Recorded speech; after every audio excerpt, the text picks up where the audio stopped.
Um homem de 35 anos mantinha relações sexuais com uma menina de 12 anos. A mãe da criança sabia de tudo e consentiu. Isso aconteceu em Minas Gerais. O homem e a mãe foram condenados em primeira instância, mas a decisão chegou a ser revertida no Tribunal de Justiça de Minas. Ou seja, num primeiro momento, os dois foram absolvidos. O relator do caso foi o desembargador Magid Nawef Lawar. Ele considerou que a relação entre o homem de 35 e a menina de 12 era, abre aspas, análoga ao matrimônio, fecha aspas, e que não houve violência, coação ou constrangimento, mas sim um vínculo afetivo consensual. Só que o caso teve uma reviravolta. Depois de sofrer pressão, Lawar voltou atrás e mandou prender o homem de 35 anos, acolhendo um pedido do Ministério Público de Minas. Determinou também a prisão da mãe da menina. O Código Penal estabelece que ter conjunção carnal ou praticar ato libidinoso contra menores de 14 anos configura estupro de vulnerável. Magid Lawar é investigado pelo Conselho Nacional de Justiça por denúncia de abuso sexual. Pelo menos 2 pessoas afirmam ter sido vítimas do magistrado, entre eles um primo do desembargador, que na época tinha 14 anos. Quinta-feira, 26 de fevereiro de 2026. Sou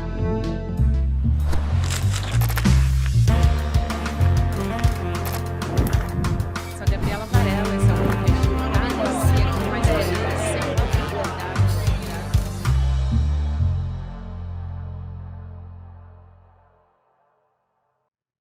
Olá, seja muito bem-vindo, seja muito bem-vinda. Eu sou a Gabriela Varela, está começando mais um videocast em detalhes. Aqui você já sabe, de segunda a sexta a gente analisa uma temática ou uma notícia importante desse momento. A minha convidada hoje é a jornalista, escritora, roteirista, também podcaster, a Cristina Fibe. Cris, fazia tempo que a gente não conversava, que bom te receber por aqui, bem-vinda. Obrigada pelo convite, fazia tempo mesmo, já estava com saudade, bom estar de volta. Eu também estava com saudade, apesar de ser um assunto extremamente delicado, que a gente vai conversar aqui. Aliás, a gente conversa em um momento que a situação toda acabou de ter uma reviravolta, né? O desembargador Magid Nawef Lawar, ele voltou atrás, pediu a prisão do homem de 35 anos e da mãe da menina de 12 anos, com quem ele dizia manter um relacionamento, ou seja, em situação de estupro de vulnerável, conforme a lei. Então, num primeiro momento, eu quero te perguntar como é que você avalia essa mudança como um resultado de pressão, porque só para juntar o que eu estou chamando de pressão, muito rapidamente, o MP contestou o argumento da primeira decisão, que para mim é um argumento que não existe, mas que estava nesse documento, de vínculo afetivo.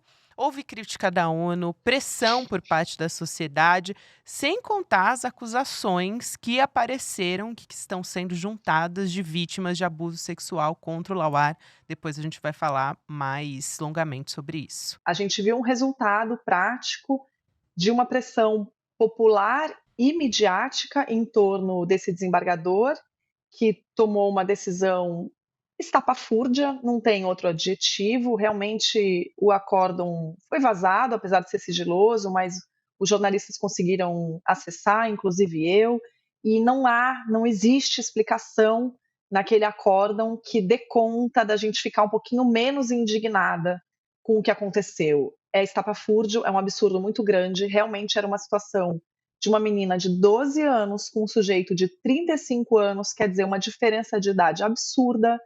Esse distinguishing que ele usou como argumento, que é a tal da exceção Romeu e Julieta. O distinguishing é nada mais do que distinguir em determinados crimes, né, para fazer a tipificação, dar ali alguma argumentação que seja capaz de não enquadrar aquele crime naquele crime. A gente está falando de estupro de vulnerável porque todo ato libidinoso com menores de 14 anos, que são crianças e adolescentes incapazes de consentir livremente, sem pressão, todo ato libidinoso com menores de 14 anos no Brasil é estupro de vulnerável, que é um crime hediondo. O tal do distinguishing, nesse caso, poderia até ser usado para agravar a pena deste homem pela diferença enorme de idade. A exceção que o desembargador encontrou ali, que é chamada exceção Romeu e Julieta, imagina, só por esse nome eu já me arrepiei. A gente está falando em exceção Romeu e Julieta, já começou errado, mas enfim. A exceção Romeu e Julieta, segundo o próprio procurador, que falou pelo Ministério Público de Minas Gerais ontem, ao anunciar o recurso que o MP teve sucesso em entrar contra essa decisão, o próprio promotor explicou.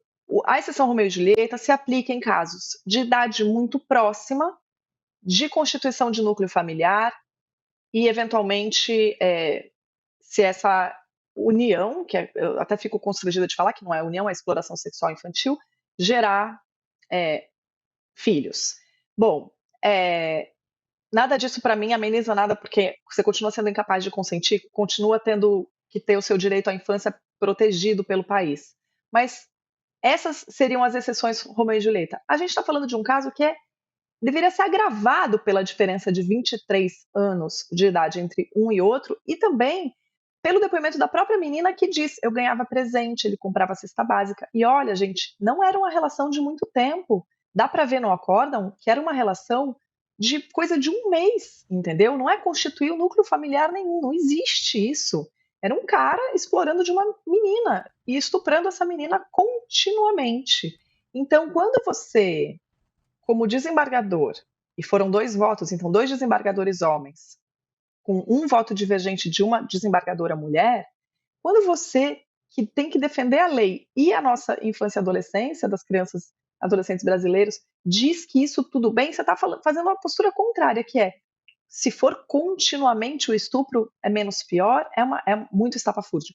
Então, bom, para te responder, eu vejo com bons olhos ele ter voltado atrás na decisão. Que bom que a pressão midiática e popular funcionou nesse caso. Infelizmente, Gabi, esse caso, essa volta atrás, é uma exceção. A gente sabe, inclusive o próprio promotor disse isso ontem na coletiva de imprensa do Ministério Público de Minas Gerais.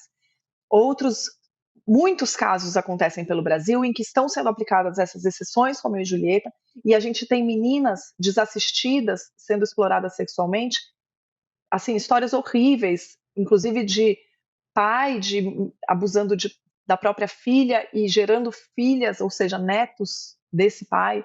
Então, é muito, muito absurdo, é um caminho muito longo. Eu acho que a gente pode, ter um dia de paz pensando: ele voltou atrás, que bom. Mas a verdade é que não é um assunto resolvido. O que a gente viu nesse caso é que tem um retrocesso ainda da visão machista, misógina da própria justiça, que falhou.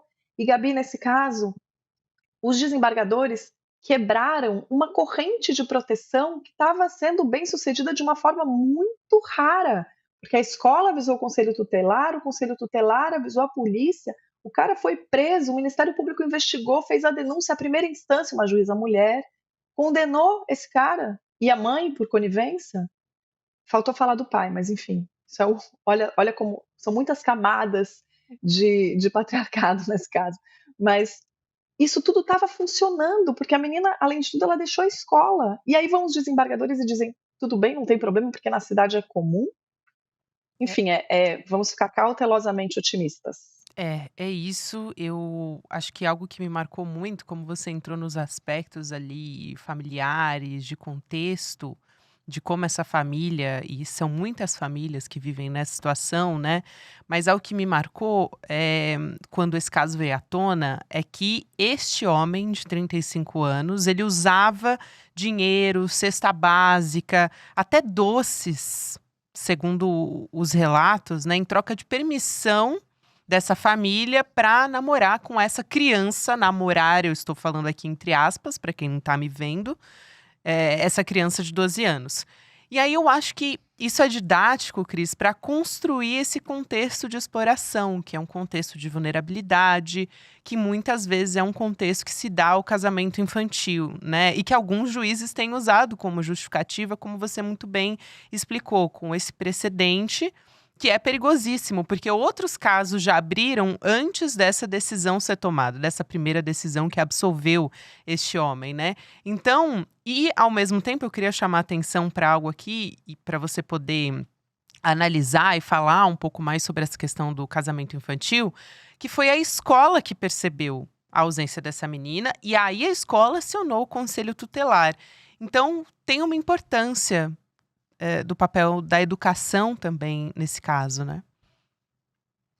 Muito, Gabi, da educação e do treinamento desses É. profissionais, detectaram que tinha alguma coisa errada e pediram ajuda e foram ao órgão competente, que é o Conselho Tutelar, para dizer: olha, uma das obrigações da Constituição é colocar as crianças na escola. Por que, que ela não está vindo à escola? Muito possivelmente, imagino eu, uma cidade muito pequena, deveriam saber o que estava acontecendo ou ter uma ideia do que estava acontecendo, mas não importa. O que importa é, como você disse, a escola tem que ser um lugar de segurança para as crianças, que muitas sofrem abuso sexual dentro de casa. A gente sabe disso. É muito alto dentro dos números de estupro no Brasil, que são vastamente subnotificados. A estimativa é de que só 10% dos casos sejam notificados oficialmente na justiça, até porque, como estamos vendo, a busca por justiça é muito inglória, é um périplo, é muito difícil. Então, os casos são subnotificados pelo descrédito à palavra das crianças e das mulheres, enfim, mil obstáculos.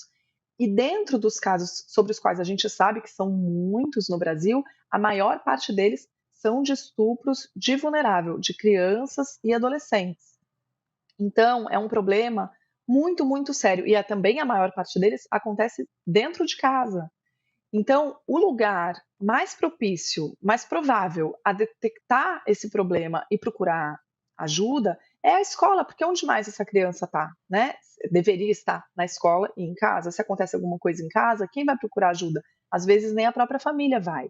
Então, a escola é um lugar de segurança, deveria ser, né? E também é preciso dar uma atenção e um treinamento para os profissionais que têm que ser capacitados para detectar, para ligar esse alerta, para ajudar, para não revitimizar essas crianças, né? Para ser realmente, de fato, um lugar de segurança.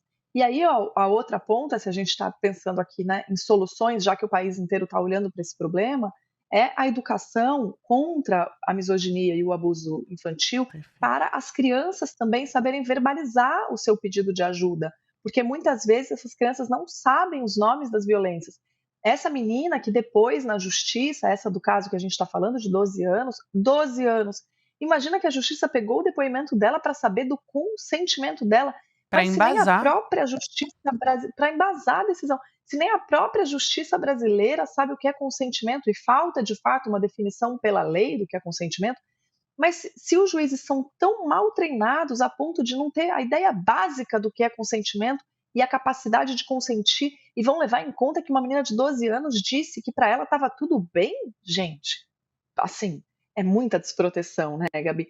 Então a gente também precisa falar com as crianças, precisa levar um pouquinho mais a sério a capacidade de cognição dessas crianças, de entender o que está acontecendo e também conseguir verbalizar, porque a gente fala em educação sexual e aí fica todo mundo apavorado dizendo: não, educação sexual, elas não estão prontas, como se isso fosse avançar para a idade delas. E o que a gente está vendo é um monte de crianças sendo abusadas sexualmente sem saber os nomes do que está acontecendo com elas. E sem saber também, Gabi, que não é culpa delas, que elas não têm que ter vergonha de falar e que se elas falarem, as pessoas têm que ajudá-las, senão estarão sendo coniventes, né, Gabi? Exatamente. É uma naturalização dessa violência, né? Uma naturalização da família que achava que estava tudo bem, dessa própria menina que não tinha as informações, não tinha acesso a essas ferramentas para entender o que estava acontecendo com ela e que até dizia, gente, ler o depoimento dessa menina me dá uma tristeza assim muito profunda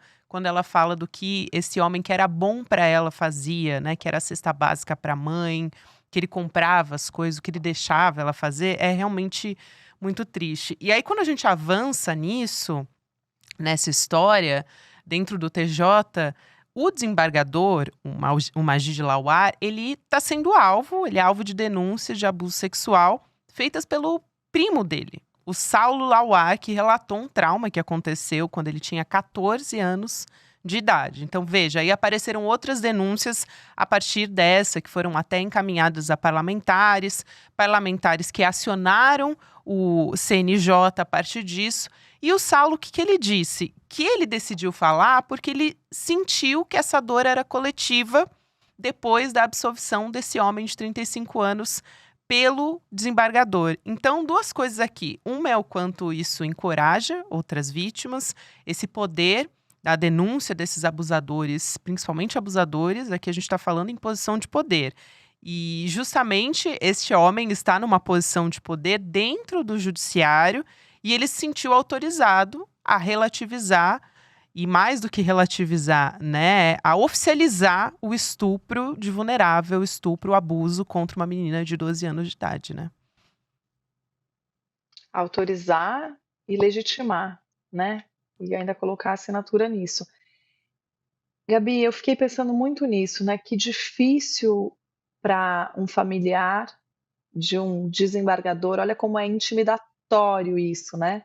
Você acusar um sujeito com tanto poder no sistema jurídico do país de um crime que muitas vezes não deixa rastro, não deixa prova material.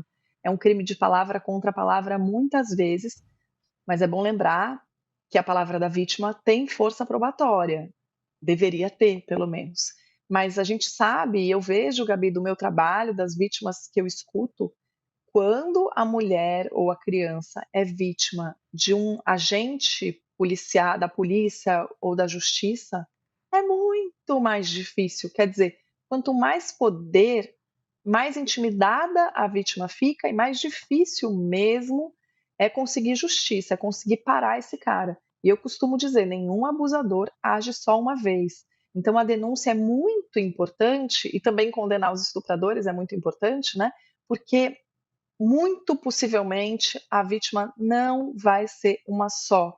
Então, quando você denuncia, além de buscar reparação para o seu caso, você está protegendo futuras potenciais vítimas.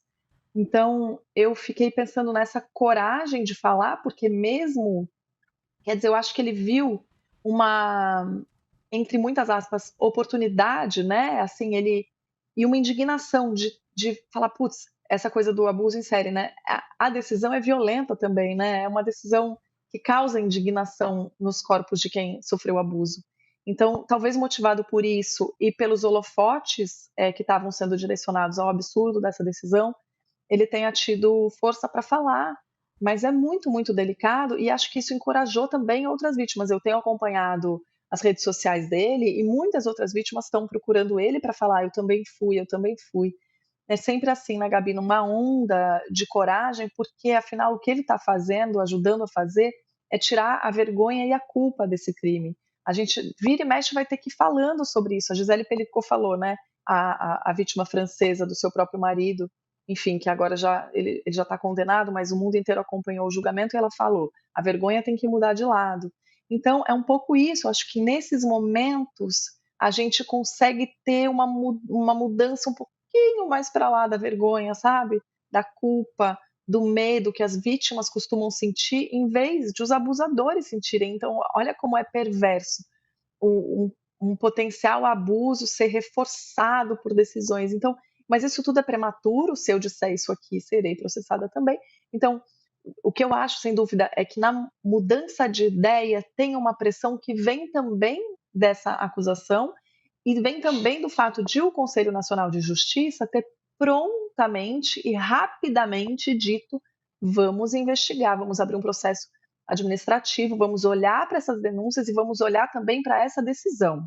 E aí, acho que mesmo um desembargador que não costuma, né? Os desembargadores brasileiros têm essa coisa, não justificam as suas decisões, não comentam as suas decisões, mas até um desembargador parece ter ficado impactado, talvez acuado, por essa pressão e essa sinalização de investigação contra ele próprio. Agora, Gabi, também o que a gente tem visto nos casos de abuso que vão para a imprensa é que quando o silêncio chega, isso vai arrefecendo, a gente acaba vendo os casos morrendo na praia, né, Gabi?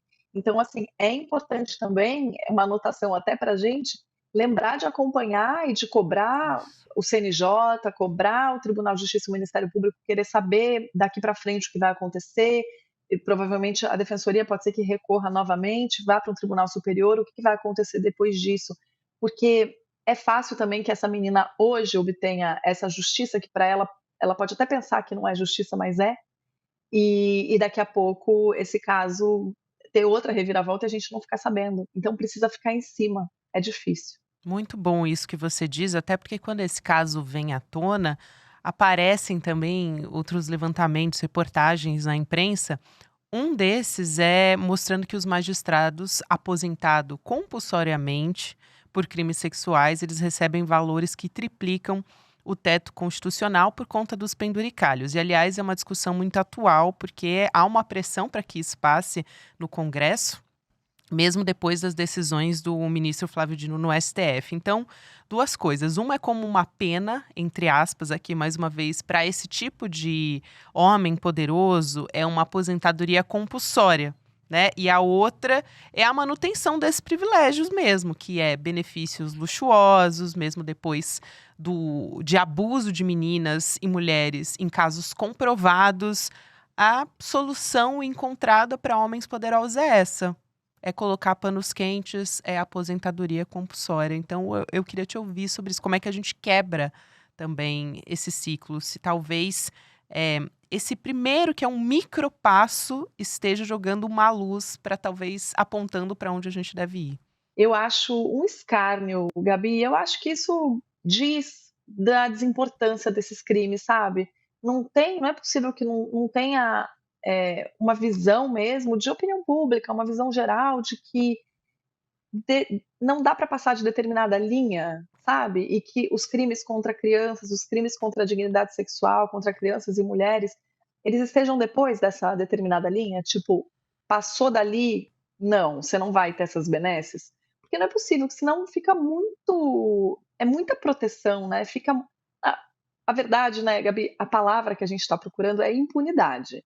Aposentadoria compulsória ganhando um salário integral com vencimentos e prêmios e não sei, é um escárnio, é do nosso bolso. Eu acho, sabe, para falar do que a gente comentou no começo, revitimização, eu, se fosse vítima de um cara desses e soubesse dessa solução, ia me sentir atacada novamente.